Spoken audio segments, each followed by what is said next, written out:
जब तक साथ एक भी दम हो अवशिष्ट एक भी धड़कन, रखो आत्म गौरव से ऊंची पलकें, ऊंचा सिर, ऊंचा मन।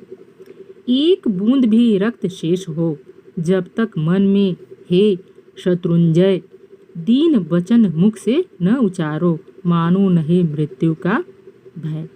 बेटा शब्दार्थ देखिए आप लोग। दम सांस, अवशिष्ट बाकी, शेष, ठीक है। और रक्त खून, दीन गरीब, उचारो बोलो। जब तक साथ एक भी दम हो अवशिष्ट एक भी धड़कन।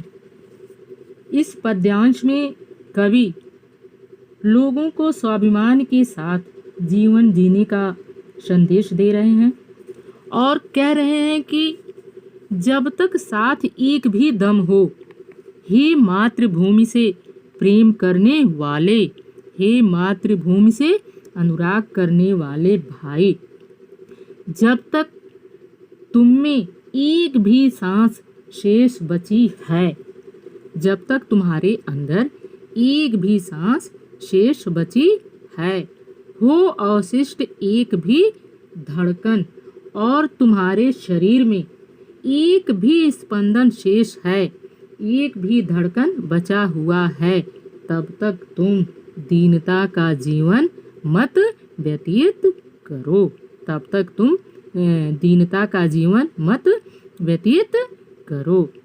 रखो आत्म गौरव से ऊंची पलकें, ऊंचा सिर, ऊंचा मन। तुम क्या करो? आत्म गौरव और आत्म सम्मान का पालन करो और आत्म गौरव से अपने सिर को और अपने मन को और अपने आँखों को क्या करो? ऊंचा करके चलो।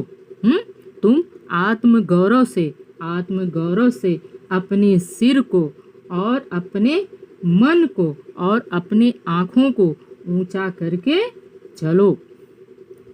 एक बूंद भी रक्त शेष हो जब तक मन में हे शत्रुंजय, शत्रुंजय हे शत्रुओं को जीतने वाले, जब तक तुम्हारे शरीर में एक भी बूंद खून का बचा हुआ है, जब तक तुम्हारे शरीर में एक भी बूंद खून का बचा हुआ है, तब तक दीन वचन मुख से न उचारो, तब तक तुम अपने मुख से दीनतापूर्ण शब्दों का उच्चारण मत करो। ठीक है। कवि क्या कर रहे हैं कि हे भारत देश से प्रेम करने वाले, अनुराग करने वाले, मातृभूमि से प्रेम करने वाले भाई, तुम्हारे शरीर में यदि रक्त का एक भी बूंद शेष है, तब तक तुम अपने मुख से दीनतापूर्ण वचन मत बोलो। ठीक है। मानो नहीं मृत्यु का भी भय, और तुम मृत्यु का भय मत मानो। ठीक है। क्योंकि यदि मनुष्य की मृत्यु होती है तो फिर उसका क्या होता है? जन्म होता है, और जब जन्म होता है तो मृत्यु भी जरूरी है। इस प्रकार से जन्म और मृत्यु का चक्र क्या है? चलता रहता है। तो तुम मृत्यु का भी भय अपने मन में मत लाओ। ठीक। और जो मर जाएगा उसका फिर पुनर्जन्म भी आवश्यक है। इसलिए हे भाई, हे मातृभूमि से अनुराग रखने वाले बंधु, मेरे भाई, तुम क्या करो? अपने आँखों को, अपने मन को, अपने सिर को स्वाभिमान के साथ ऊंचा करके चलो। किसी के भी सामने दीनतापूर्ण वचन मत बोलो। ठीक है। इस पद्यांश में काव्यगत सौंदर्य सेम वही है, और अलंकार उपमा और अनुप्रास अलंकार है, बाकी सब सेम है। भाषा वही है, खड़ी बोली, रस वीर रस है, शैली भावात्मक है और गुण प्रसाद है। ठीक है, आगे चलें।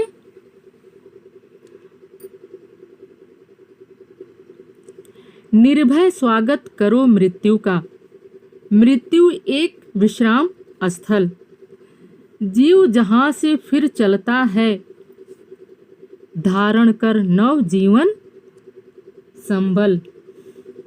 मृत्यु एक सरिता है जिसमें श्रम से कातर जीव नहाकर फिर नूतन धारण करता है, काया रूपी वस्त्र बहाकर। ठीक, शब्दार्थ देखिए आप लोग पहले। निर्भय भय रहित होकर, निर्भय भय रहित होकर, और विश्राम स्थल आराम करने की जगह जानते ही हैं, और संबल, संबल आधार, क्या होगा? संबल आधार। ठीक, और सरिता नदी, सरिता नदी, कातर, कातर मीन्स दुखी, कातर दुखी, नूतन नया, नूतन नया।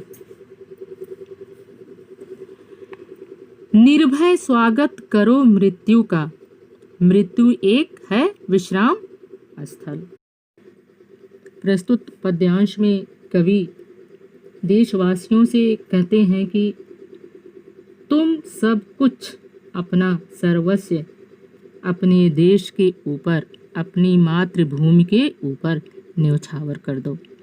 अपने शरीर का मोह मत करो, क्योंकि यह शरीर क्या है? क्षण भंगुर है। निर्भय स्वागत करो मृत्यु का, तुम निर्भय होकर के, निडर होकर के मृत्यु का स्वागत करो, मृत्यु से डरो मत। मृत्यु एक है विश्राम स्थल, क्योंकि मृत्यु एक क्या है? विश्राम स्थल है। मृत्यु एक ऐसा स्थान है जहाँ पर मनुष्य अपने जीवन भर की सारी थकान को दूर करता है और आराम करता है। जीव जहाँ से फिर चलता है, धारण कर नव जीवन संबल।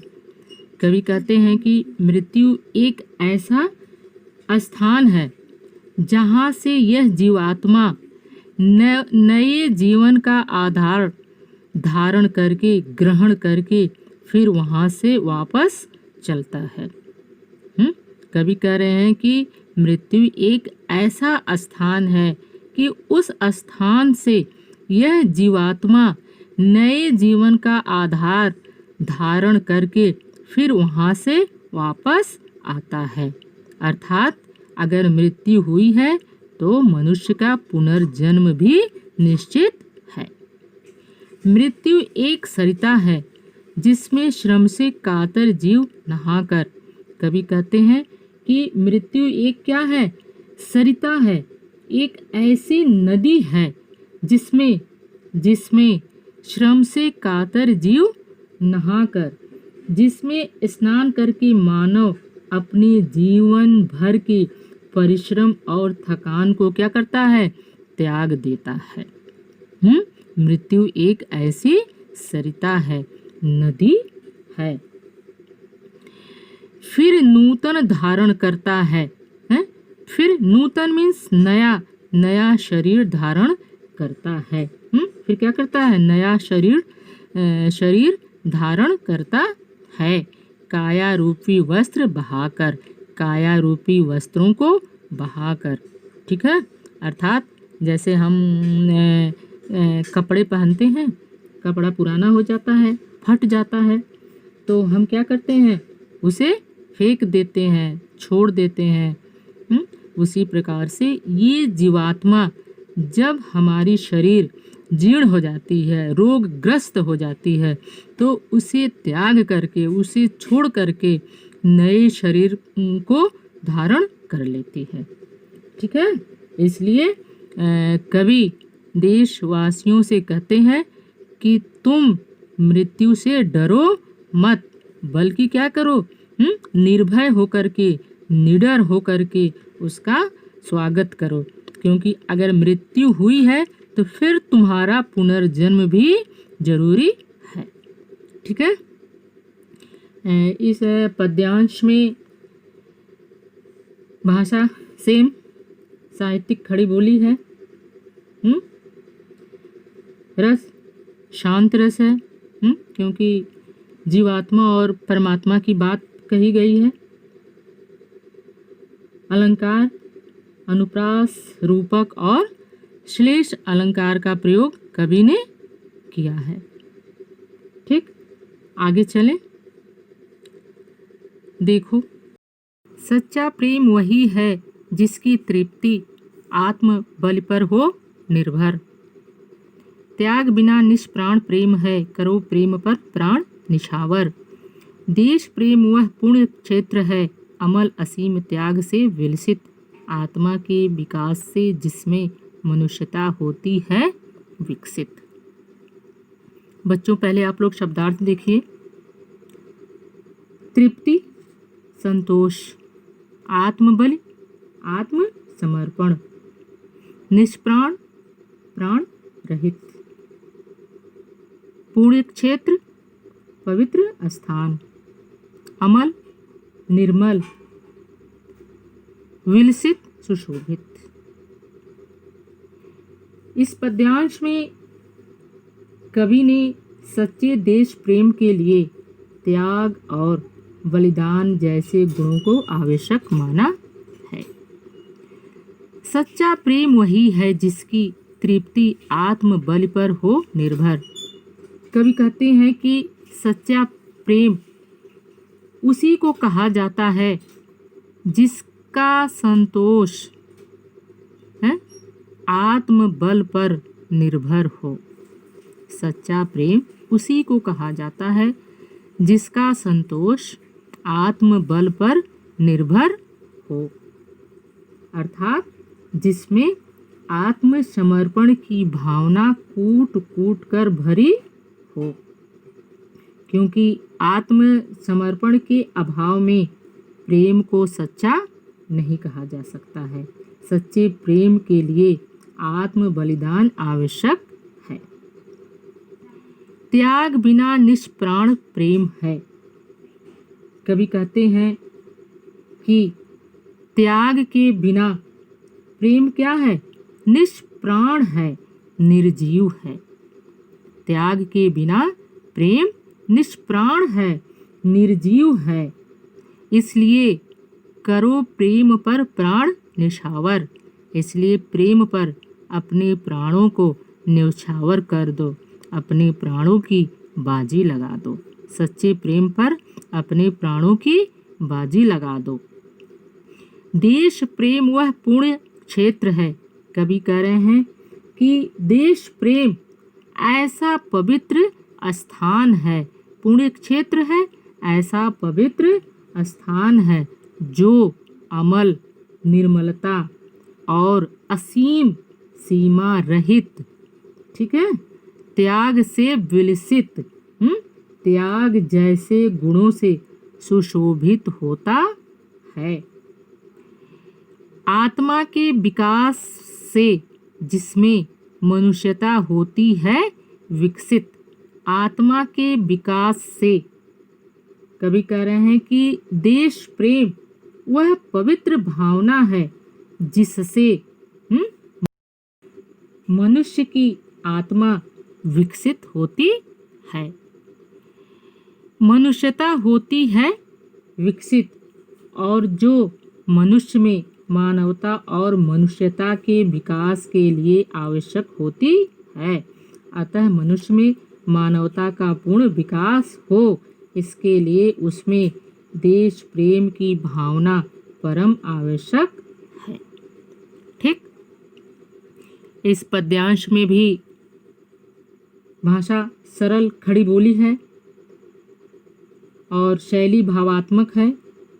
रस वीर रस है, और छंद मात्रिक है और कवि ने अनुप्रास अलंकार का प्रयोग किया है। जैसे अमल असीम में अवर्ण की आवृत्ति बार बार हुई है, इसलिए यहाँ पर कौन सा अलंकार है? अनुप्रास अलंकार है। ठीक बेटा। इसके बाद का अगली क्लास में। Thank you.